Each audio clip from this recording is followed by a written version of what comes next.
Welcome to the Life Success and Legacy Podcast. We're glad you're here, and we hope you enjoy the episode.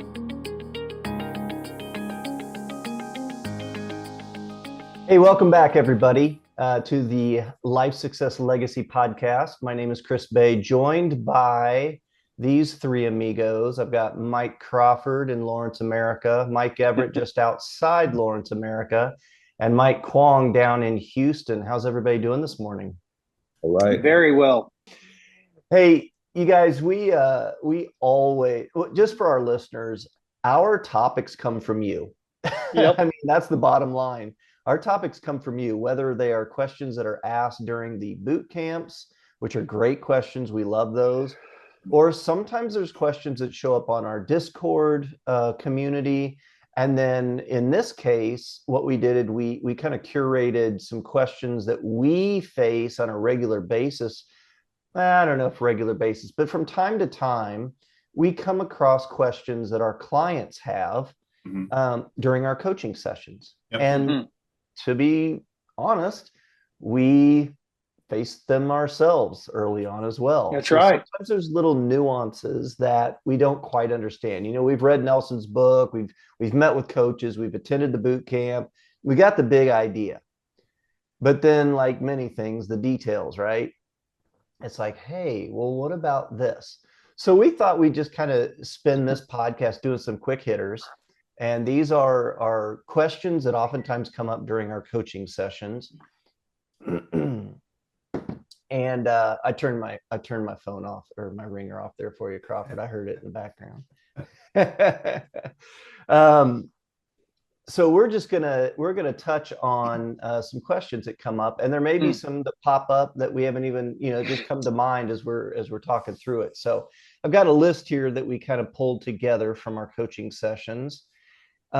This is one that I had recently. Actually, it was with one of your longtime clients, Mike Everett, and they were still stuck. I think they were getting ready for their second or third premium, and as they're getting started, you take a loan against your policy, use it to pay off some debt, turn the wind current, and in their mind, they were thinking, I have to save that policy loan repayment. And over here on the side, I also have to save for the premium deposit. Yeah. Right? This is common. Am I right, guys? Yeah, Right. 100%. Okay. So in your experience in coaching with people, does this come up? And then how do you talk about it with people? Can we kind of provide some clarity for our listeners?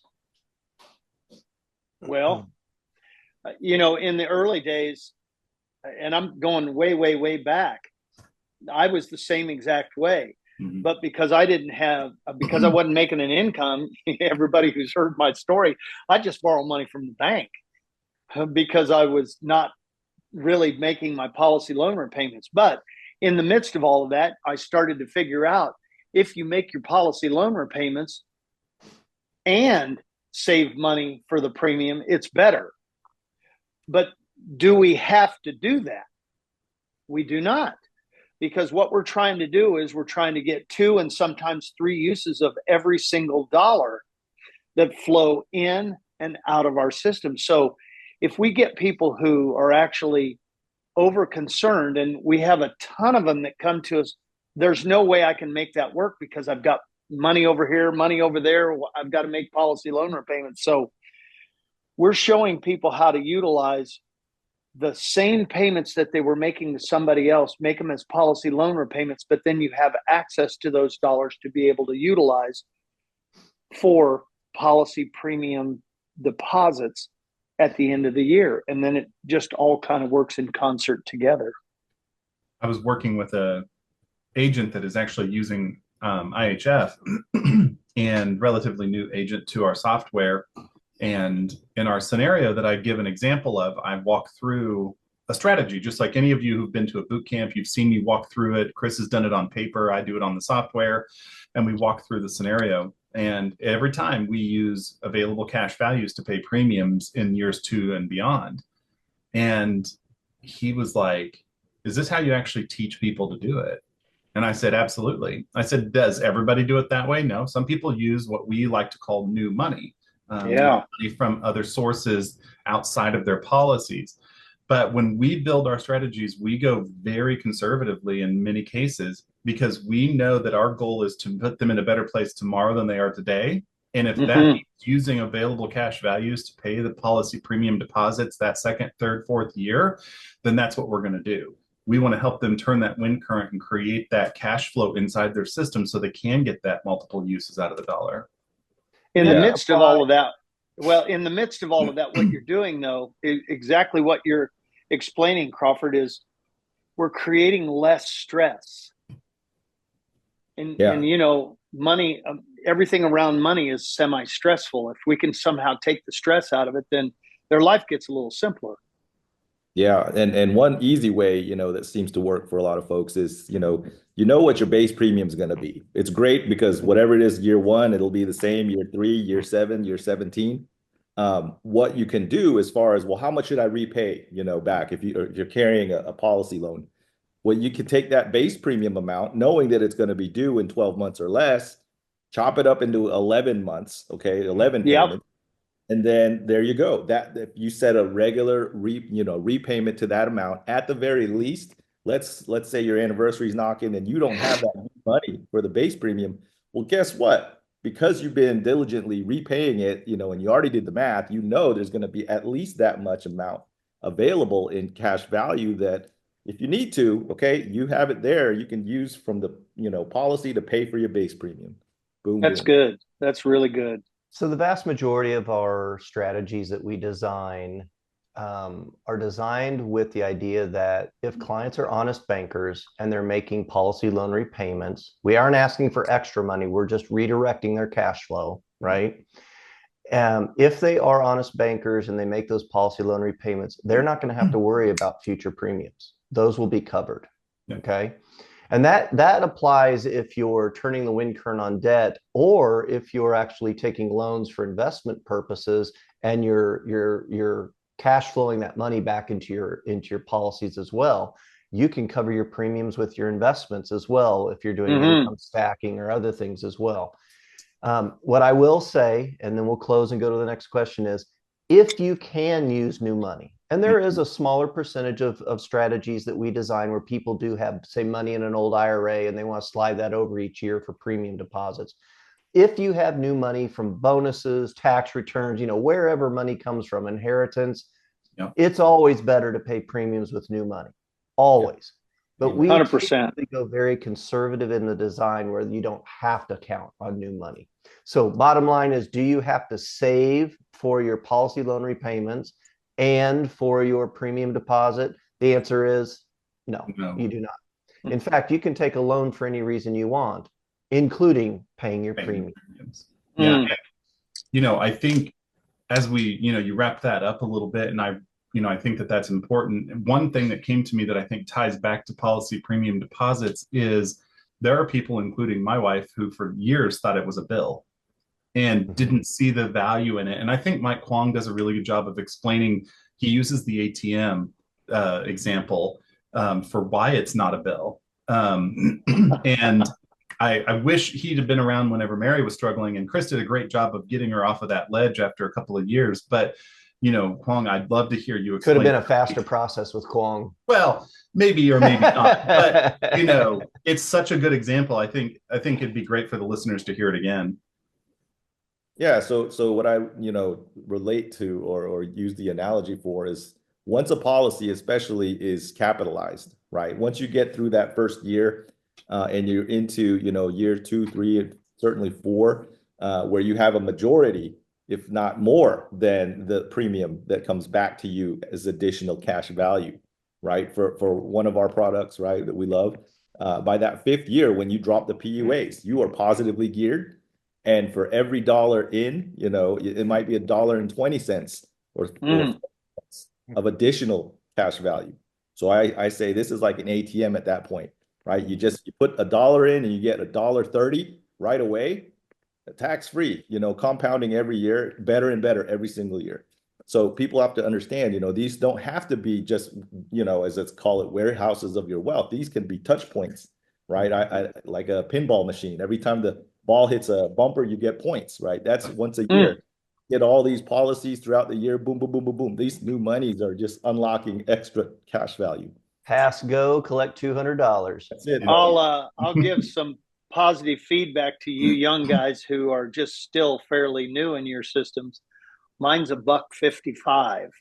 For every dollar I pay in, I get $1.55. Yeah, 55. Woo-woo. And just as a reminder, Mike Everett, you were 50 when you started, right? I was 50, and now Yeah, I'm we in got year. a couple people on the team that aren't even 50 yet. Oh, I know. My gosh. I tell you what. Yeah, look at Robert. His hand just barely gets up in there. He's like, that's right. Oh, that is messed up. All right, let's transition to the next question. This is one I actually had this week. And the question is, and this is oftentimes, well, I'll just say it. This is actually from a team member, a new team member who just got started with their system. And so they don't have capitalized policies, right? And they didn't want to start too big because you got to plan for future premiums, but they don't have any debt and they got a bunch of money sitting in savings. So if I've got cash value sitting in my policy and I've got savings sitting in my checking account or savings account, and we need to make a purchase. And the question was, do I take a loan from my policy, go make the purchase, and then immediately use my savings to pay back the loan? And I said, well, if you want to go through all those steps, you sure can, but you're not gaining anything. So you guys want to shed some light on that? Why is that not? Why is taking a loan and then paying it right back not accomplishing anything?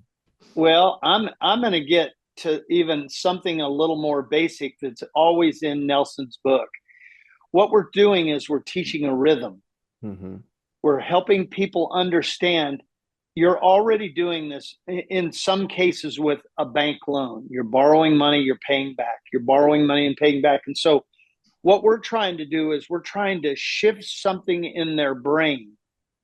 And so is it necessary? It is not necessary that somebody does that. But let's just say they're in the first year or two of their plan. And what we're trying to do is create this process or this rhythm in their life where they're borrowing it from themselves, paying it back, and then including economic value added into it. That would be a really good way for somebody to get a mental training. Is it necessary? It is not. But yet, I know for me personally, I wish I would have been in a position in my early days before I started really understanding IBC of taking a policy loan against the policy, going and paying off debt, and then making those policy loan repayments. But yet, because we were all so new in it 20 years ago, we didn't really understand the nuances of how that really worked.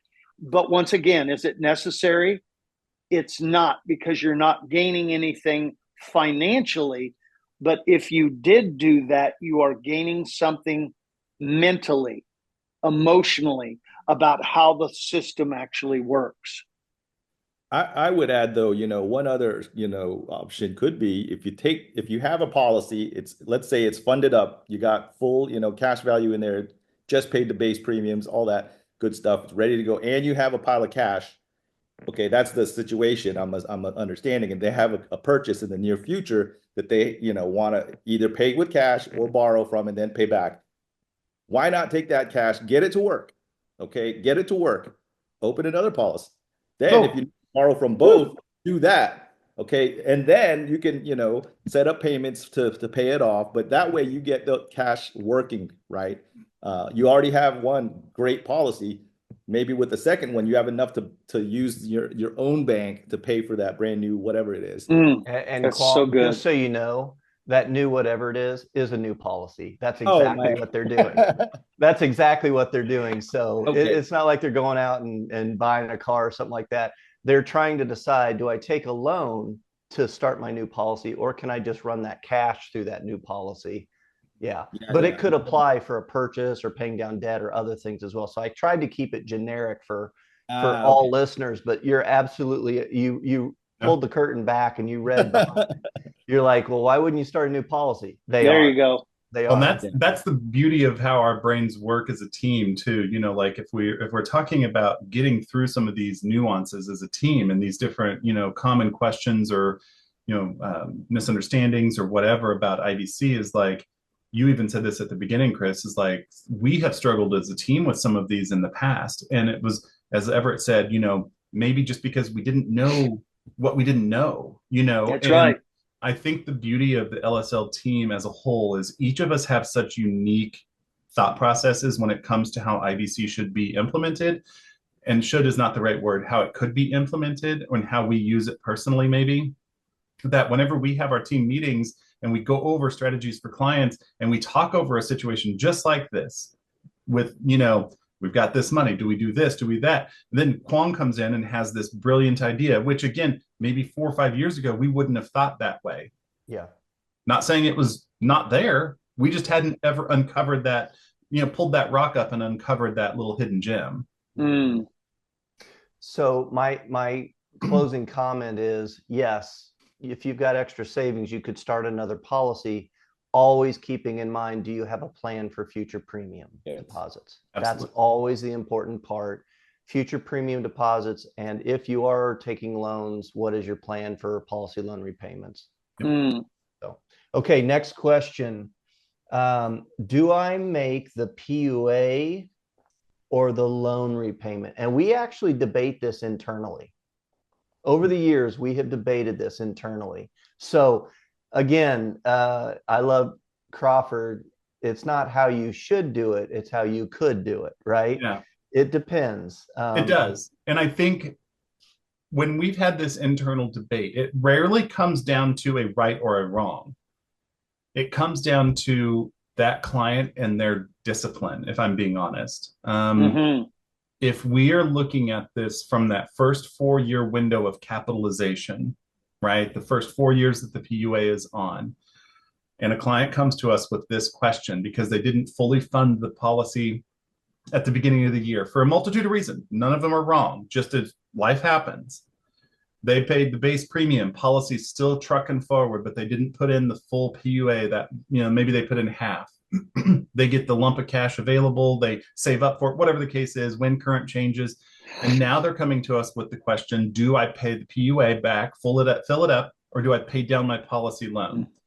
And it depends. And regardless of how they got to that exact moment. I can see Kwong getting all fired up over here because he has Yeah. some strong thoughts on this one. I mean, it does. I can feel the heat. And I think that, my final thing, and I'll let Kwong talk and he can disagree, and that's great, is I believe that it depends on the discipline of the client at the moment that they reached out to us. What is the historical data that we have that shows their discipline in paying back policy loans and their discipline in saving for that, and using their dollars effectively so that they can pay the next year premium. We're just trying to keep the business open, as Everett used to always say. And we're talking in the first 4 years of a policy. Yes. That's right. All right, Yeah. Kwong. And I totally mirror that. I agree. You have to look at the behavior of the client up to that point, because really that's the main driver, whether, IBC works or not. That's the biggest risk. Yep. Now, aside from that, assuming that they are pretty responsible, obviously, if they're getting coaching, they're, at least listening and there's a dialogue happening. I would kind of lean, especially in those early formative capitalization years, if you can, and still remain, solvent with the policy loan under control, put it to the PUA, because this is an ever increasing in efficiency vehicle, right? like a still pond. When you throw a pebble in the middle, it starts to ripple out. And any extra dollars, especially if it's already scheduled within the MEC, like we build it, that's going to impact, beneficially every single year down the road, right? That loan repayment and that interest you get back prorated, that's a one-time benefit. And it's great. It is, but that's kind of where I lean, where it's like, if you have, that PUA space, put it there. You can always pay the loan back later. It's flexible. It's okay. But you only get every day, every week, every month to, get that extra compounding down the line with PUA dollars. Mike Everett, don't you just love his analogies? Ripples, Let me stones tell in the you. water. Oh my, it's we're like poetry. maybe It's like we're like poetry. maybe 12 minutes, 15 minutes into this podcast, and I'm like a proud father right now because I'm listening to all of this stuff that, you know, have all of these discussions have been taking place for 20 years. Mhm. And now all of a sudden, just through what we're talking about, I'm telling you, I couldn't be happier. Come on, As- squirt out a tear for us. Stop it. I've already Uh-huh. kind of held back a little bit because this is the crux of IBC, Yeah. of policy loan repayments, PUAs, base premiums, and how do they work in concert together? It's just, it's a proud father. Let me put it this way. Yeah. I'll just stop because Just I think, will go just on. think how proud Nelson would be at Oh, how my gosh. how LSL, and credit to you, Mike Everett, you've been the rudder that has kept LSL focused and in our lane. We are tempted from time to time to do all these different things. Trust me. Yep. We get lots of feedback. Why don't you do this? Why don't you do this? Let's, you know, Mhm. but we resist that to stay in our lane and stay focused on what we are good at Mm-hmm. and what is true and what is best for clients, and honors the godfather of IBC, and that is Nelson Nash and what he was Yep. teaching. So, Yep. okay, next question. So the answer, do I make the PUA or the loan repayment? It It depends. depends. Next question. Why would I need more than one policy? I only use one checking account. Kwong, Nelson, whoever. I will I say, know- I will just say this really quick. Nelson said it takes a system of policies to accomplish your goals. That's what I'll stop with. Well, the difference too is the checking account has no limit. There's no MEC limit. There's no, limit to There's how no much. ceiling on it.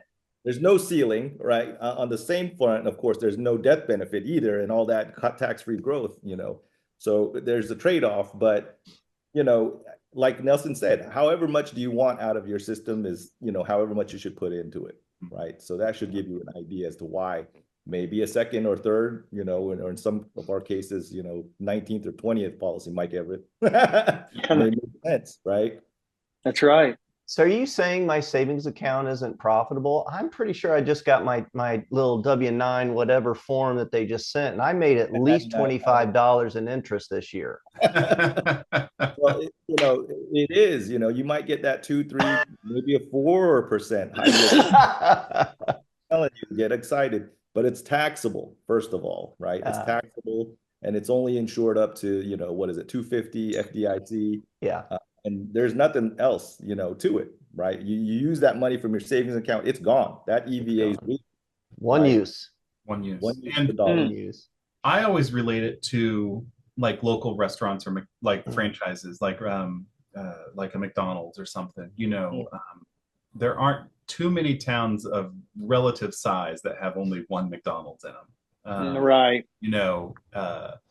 And it has more to do with just the popularity of something, right? If they can get the traffic flow, then great. But ultimately, if that business owner decides they want 3 or 4 of those McDonald's in that community, that they can support 3 or 4 McDonald's in that community, do you think that the overall growth in their revenue has just increased 2, 3, 4-fold? Mm. Yeah. Because they can only serve so much out of one. Just like our policy, it's a great tool and it continues to get better every year, but it can only serve so much of us from our needs perspective of financing everything in our life as we move down the road for passive income, whatever it is.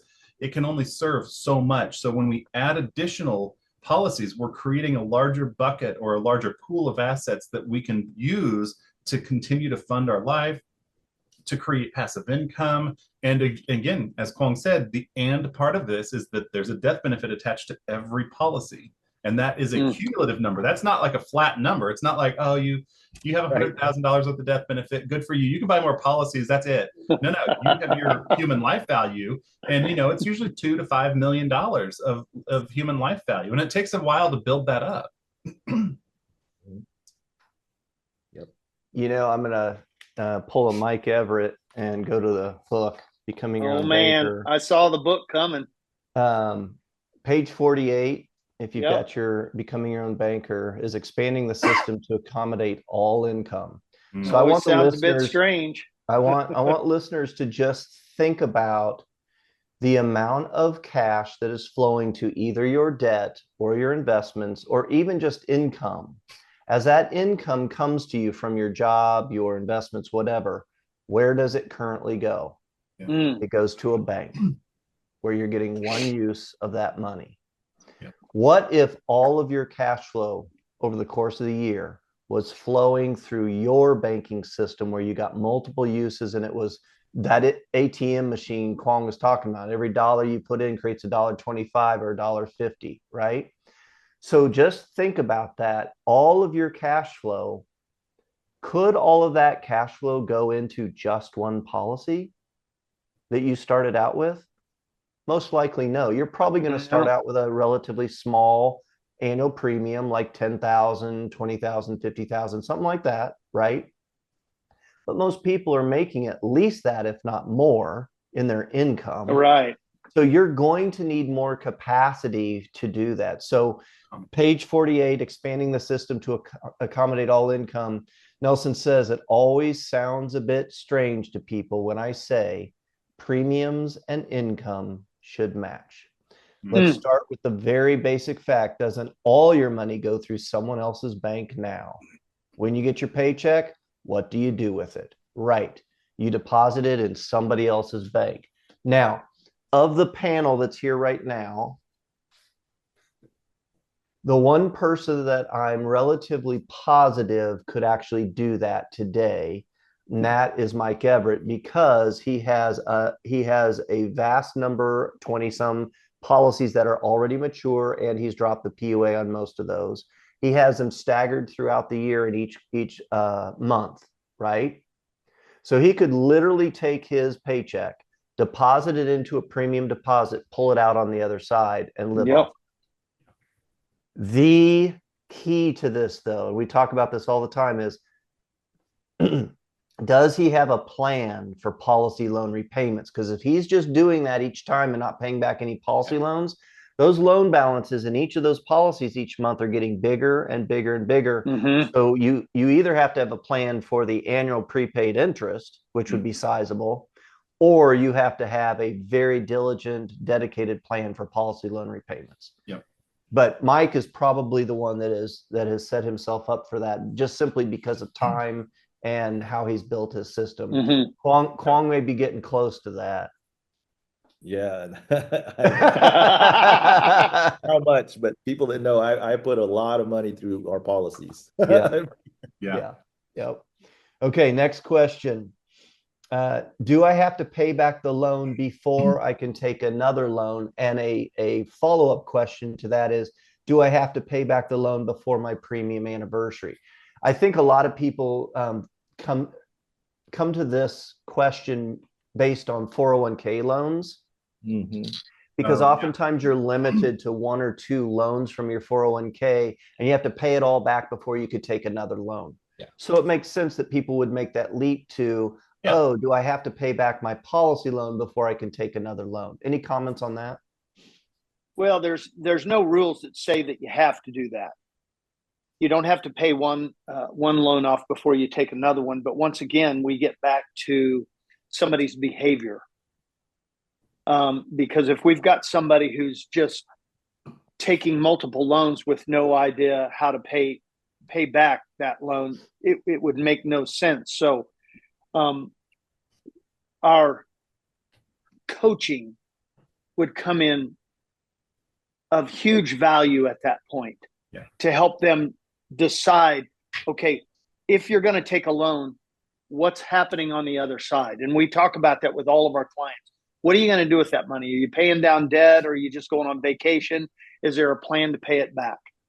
In my early days, I did some of that with no plan. You went on vacation. Oh, buddy. And I'm going to tell you, it'll put you in a bad spot is what it'll do.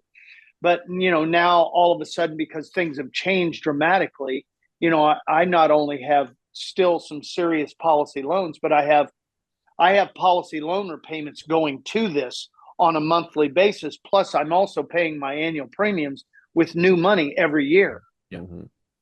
So that's changed our whole scenario as we have reversed the way it was happening in the early days. So, but once again, you don't have to pay off that loan to take another loan. But we would want to help you think through, why are you taking this additional loan? Well, and to use Chris's phrase, like you can take as many loans as you want. Do you have a plan to pay premium deposits that next year? If you are not, if you're using cash values to do it, which a lot of our clients are, including, some of us, do you have a plan to pay that back, to get to the point where you can pay that next year's premium deposit? And so I think that it goes back to the one question earlier. It's like, it depends. Unfortunately, there's not a definitive answer on that. Yeah, and just to get to the cut to the chase, as far as the policies and the company's concerned, every year you have to make sure you have at least enough to cover the interest, right? Whether that's 4% or 6% or whatever that interest rate is. Know that you want to be an honest banker. Okay, you don't have to pay off your loan entirely before each anniversary. That could be tough, but absolutely, and our IHF shows that you can carry over balances, no sweat, right? And sometimes it does take 3 years to pay off, something big. If that money went to an investment that's paying for that, repayment, even better.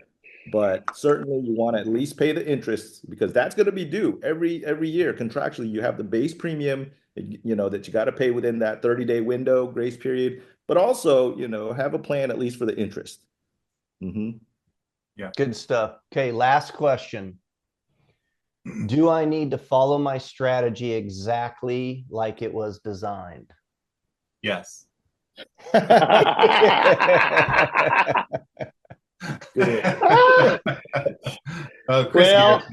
Garrett, when we're doing a boot camp, how I always say, we know that almost 100% of all of our clients are going to screw up their plan. But yet we build in freedom, we build in flexibility for those mess ups. Yep. And we know it's going to happen. Things are going to happen. You're going to get a new washer dryer. You're going to have to go get a new car. You're going to go on an additional vacation. Life's you're going to have happen. kids. Yeah. You're going to have kids go to college. So we build in that flexibility so you can have a few goof ups along the way. But once again, if you get knocked down on the sidewalk, what are you supposed to do? Get up. And we're going to help you figure out how to get up and get down the road. I'm going to go back to our coaching. This is why you try to utilize as many of us, or at least one or two of us every year, to walk through, where are you? What are you trying to do? What are you trying to achieve? Right. And your plan will actually spell out next steps. Yep. One of my favorite, just looking back at history, this just dawned on me and it clicked in my head, Mike Everett, some things that you've said. One of my favorites is Yogi Berra and how he would say stuff, like, if you find a fork in the road, take it. And one of the things I've heard you say, and it just dawned on me just now, because I'm like, Mike, you're saying something that's contradictory. You are telling people you're gonna mess up your plan. And then the next breath out of your mouth will say, you can't mess up your plan. Yeah. What you're saying is the same thing in two different ways. Sure. You're saying you're going to mess it up. And by the way, you can't mess it up. Right.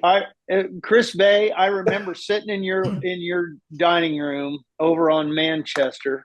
Mm-hmm. And we would get to a place where you would ask a question and I would literally say to you, Chris, there's no right or wrong way to do this. And you remember on the commercial, the dog that goes, kind of cocks their head. Yeah. And we know that people are going to goof it up, but yet we know life happens. Yeah. So this is why we create the plan the way we do. In fact, I just had a strategy this morning, and the guy after I showed him two smaller policy, and he saw the first 5 years, this gigantic gap, because he was paying back the policy loan. in the first 3 or 4 months of every year. Yeah. He goes, well, I've got all of this money sitting over here. What should I do with it? I go, what do you think you should do with it? He goes, should I get a bigger policy? And I go, well, I said, it's your money, your plan. I said, but let's see if we can figure out a way to make it more efficient. Mm-hmm. Yeah. And when all of a sudden we went from the 10 to the 20, he goes, holy cow. We paid all his debt off in 1 year and 3 months sooner. Yeah. With a bigger policy. Mm-hmm. Yeah. And that's the thing that's interesting with these, as far as scale goes. Yes, we always say, and for the most 99% of the time, it's true. Whether it's 10,000, 20,000, 100,000, they all grow similarly, right? But there are like fixed costs of administration and everything, such that, a $20,000 policy will perform better than a $10,000 policy, just because you're further away from those fixed costs and efficiency grows as the scale builds up. But, as far as like, messing things up, I always have this term where I say, we build it ram tough, right? Remember that old commercial? Yeah. That doesn't mean you should run it off a cliff the first year, don't want to test it. But again, that's where coaching is important. And Nelson said it.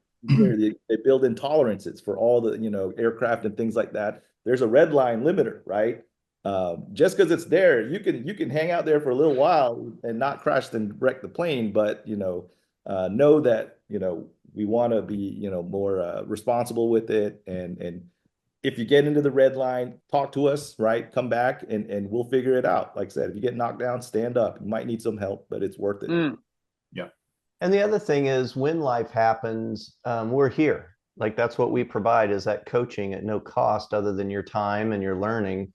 On the other side of that, I would say that every little change that might happen, you pay off a credit card, whatever, doesn't mean that we need to run a whole new strategy. Okay. Right. I want to be very clear about that. The purpose of our software of Inspiring Hope and Freedom is exactly that, to inspire hope and freedom. It is to show you what is possible. Awesome. It is not a recipe that has to be changed every time you make a little change or things like that. It is to show what is possible. Now, are there times when you get a new job, you make a purchase, a new property, things like that, and you want to kind of reset the stage, shuffle the deck, and start, what's new? Absolutely, we're happy to do that, but not on every little change. That there's just one, we just can't do that with our little team and all the clients that we support. And two, it's just not efficient or necessary. So, yeah. Guys, these have been really good discussions around some of these questions and misunderstandings that come up. To our listeners, I hope this has been helpful to you. Please shoot us questions. You can put those in the comments if you'd like to have us answer a question or have a topic that you'd like for us to discuss. Thank you for joining us. Check us out at lifesuccesslegacy.com. We do have upcoming live boot camps. We also have virtual boot camps and webinars. So if you'd like to learn more, you can do that. If you want to just contact us, if you've done a webinar, or you've done a boot camp, and you want to do a consultation with one of us, shoot us a line and we'd be happy to have a conversation with you. Gentlemen, thanks for your time. Appreciate it. Have a great day. All right. Till our next episode, enjoy the podcast and keep coming back. Thank you. Come on.